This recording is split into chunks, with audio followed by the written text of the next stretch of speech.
So, hello friends, I welcome you again in our 30 days transformation course on our YouTube channel Vector English Classes. तो आज है हमारा day 6 छठा दिन इस कोर्स का एंड आई एम श्योर कि आप लोगों ने कुछ ना कुछ नया ज़रूर सीखा होगा और प्रैक्टिस भी कर रहे होंगे। आज हम एक और नई और इंटरेस्टिंग चीज़ के बारे में सीखते हैं। The use of we are learning today the use of this that these those.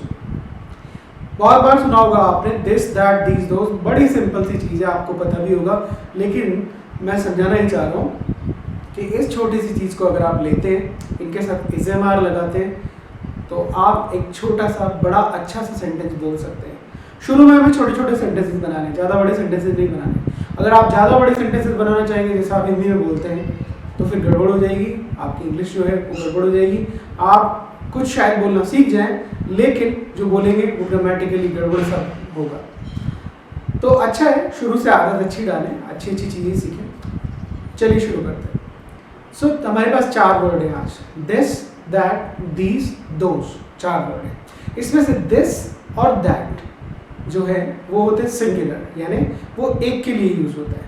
These और दोज एक से ज़्यादा के लिए, 2, 3, 4, 5, 6 कितने भी हो उनके लिए दीज और दोज यूज होता है। अब देखते हैं यूज कैसे होता है, how to use this and that. तो देखिए आपके सामने एक ऑब्जेक्ट है और इस ऑब्जेक्ट के पीछे भी एक ऑब्जेक्ट है। तो आपके पास 1 और 2 दो ऑब्जेक्ट्स हैं। जो पहला वाला ऑब्जेक्ट है जो आपके पास में है, उसके लिए आप क्या यूज करेंगे, दिस। क्या यूज करेंगे, दिस, THIS, दिस। और जो पीछे है इसके पीछे, तो उसके लिए आप क्या यूज करेंगे, that, THAT, that. This that, this that, this that. ठीक है, ये हुई बात। अब ये चीज नंबर 1 पे आ गई, ये हट गई। तो अब ये चीज जो है वो आपके लिए नंबर 1 है। अगर ये चीज आपसे ज्यादा दूर नहीं है, मतलब आपकी रीच में है, बहुत ज्यादा दूर नहीं है, तो आप उसके लिए कह सकते हैं दिस। लेकिन अगर ये थोड़ा दूर है तो आपके उसके लिए कह सकते हैं that, that, that black board. लेकिन मेरे लिए जैसे ये पास में है, मेरी रीच में है, मेरी रीच से मतलब मेरे हाथ की रीच में भी है और मेरे शायद मैं अगर यहाँ खड़ा हूँ तो मेरे पास में है, तो कहने का मतलब थोड़ा पास में, दिस। लेकिन मैं कैमरे के लिए कहूँ, कैमरे के पीछे की चीज़ों के लिए कहूँगा दैट। कैमरे के लिए मैं बोल सकता हूँ दिस और उनसे कैमरे के पीछे वाली चीज़ों के लिए बोल सकता हूँ दैट। तो बड़ा सिंपल है, जो पास में है, नज़दीक है, उसके लिए दिस, जो पीछे है उसके लिए दैट। बड़ा सिंपल है। हिंदी में अगर बोले तो दिस यह, दैट वह। नाउ अब ये दो हैं, राइट। अब समझ लीजिए कि ये जो बोर्ड है ये अकेला बोर्ड नहीं है, ये 2, 3 या 4 बोर्ड है या कुछ और चीज़ है। तो जब भी कोई चीज़ 1 से 2 हो जाए, 3 हो जाए, 4 हो जाए, 5 हो जाए, जितना भी नंबर 1 से ज़्यादा, तो उनके लिए कहा जाएगा दीज, THESE, दीज।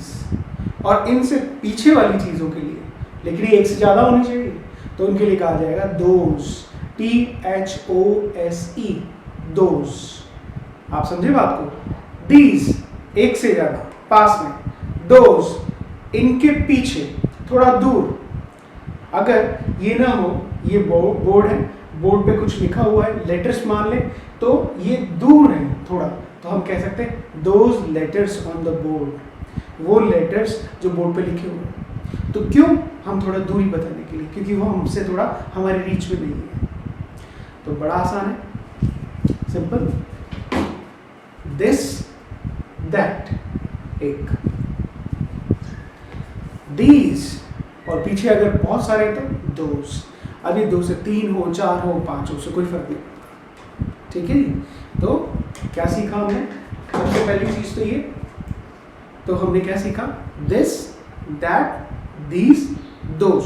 फिर से एक बार रिमाइंड कर लेते हैं, दिस दैट एक के लिए, दिस पास की चीज के लिए, दैट उससे थोड़ा दूर या थोड़ी दूर की चीज के लिए, दीज थोड़ा पास की चीज के लिए लेकिन 1 से ज्यादा, दोज थोड़ा दूर या थोड़ा दूर या these के पीछे, those प्लूरल जरूर होना चाहिए, एक से ज़्यादा जरूर होना चाहिए। सिंपल है, this that एक के लिए, these those एक से ज़्यादा के लिए। So this is the starting. ठीक है जी, यहाँ तक ठीक है?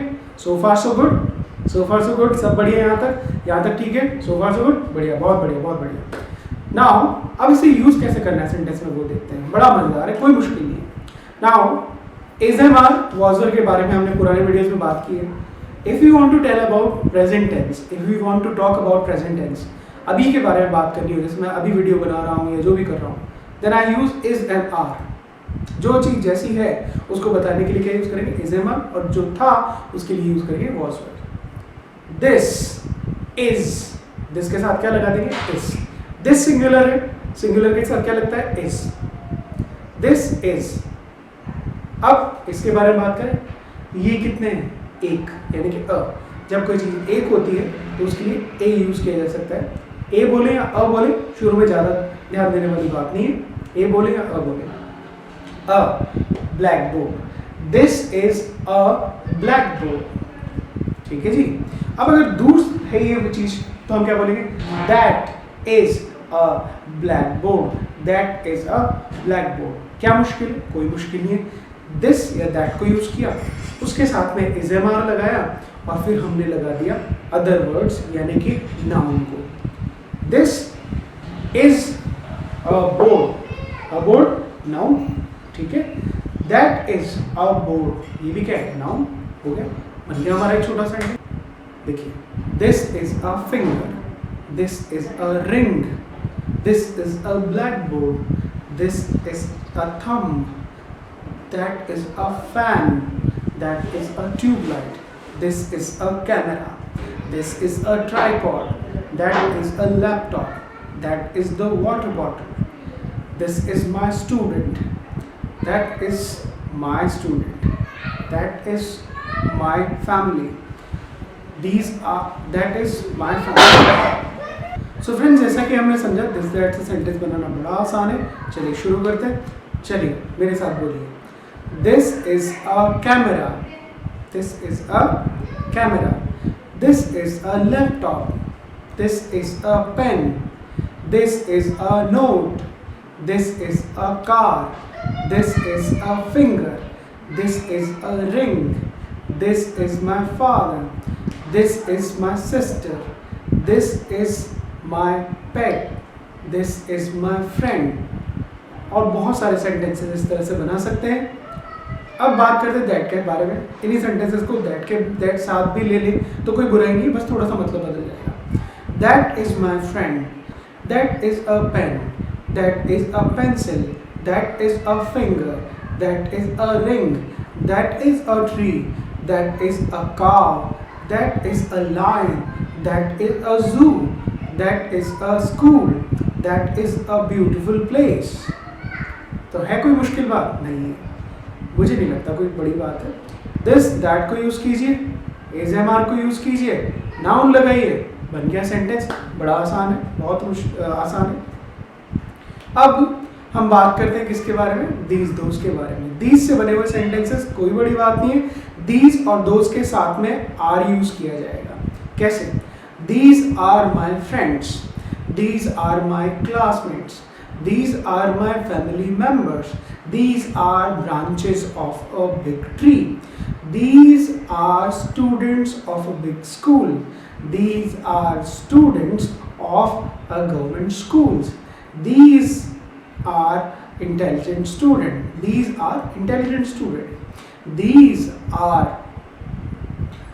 workers, laborers, these are travelers, these are monks, these are saints, these are policemen, these are robbers, these are criminals।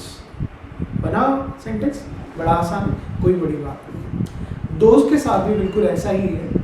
दोस्त के साथ में भी हम आर का यूज करेंगे और बिल्कुल वैसे ही सेंटेंस बन जाएगा।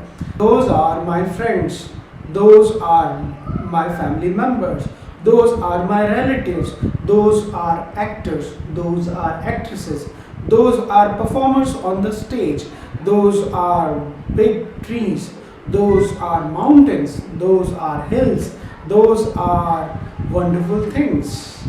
तो चलिए आइए दोस्तों कुछ एग्जांपल्स देख लेते हैं दिस दैट दीज दोस के, और इज एम आर और वॉज वर के साथ भी यूज़ कर सकते हैं। एम का यूज़ नहीं हो पाएगा, इज और आर का यूज़ हो पाएगा, एम का यूज़ नहीं हो पाएगा क्योंकि आई नहीं है यहाँ पर, एम का यूज़ केवल आई के साथ होता है। चलिए 5 सेंटेंसेस देखते हैं। चलिए 5 सेंटेंसेस फॉर दिस, बड़ा आसान है। This is a finger, this is a ring, this is a pen, this is a copy, this is a mobile phone, है ना। अब इन्हीं वर्ड्स को अगर हम दैट के साथ यूज करते हैं तो भी बन जाएगा, कोई बड़ी बात नहीं है, लेकिन मतलब थोड़ा सा अलग हो जाएगा, मतलब वो चीज़ थोड़ा दूर है, ठीक है। That is a switch board, that is a camera, that is my old student, that is my car, that is my pet. ठीक है जी, बन गया, कोई बड़ी बात नहीं है। छोटे छोटे सेंटेंसेस बनाना कोई बड़ी बात नहीं है और ये आपको बोलने में बहुत हेल्प करेंगे। चलिए these those 5 sentences देखते हैं। These are my books, these are my pens, these are my mobile phones, these are my videos, these are my family members and friends। ठीक है जी। अब those are my relatives, those are my old friends, those are my college mates, those are my sports teachers। या बहुत सारे sports में आपने भाग लिया होगा तो sports teachers. those are my shoes।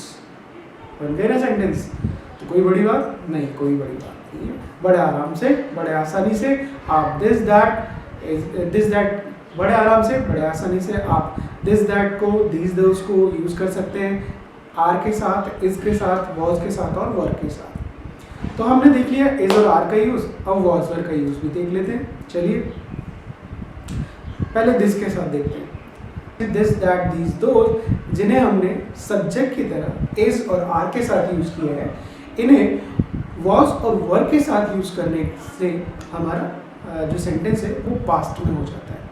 आप ट्राई करके देखिएगा और मुझे बताइएगा कि क्या आपने ऐसे कोई सेंटेंसेस ढूंढे, बनाए या बोले जिनमें वॉज वर का यूज हुआ हो दिस के साथ। एक और खास बात, जैसे हमने सीखा था लास्ट चैप्टर्स में, वी लर्न अबाउट सब्जेक्ट के बारे में, आई वी यू दे, ये सब सब्जेक्ट होते हैं।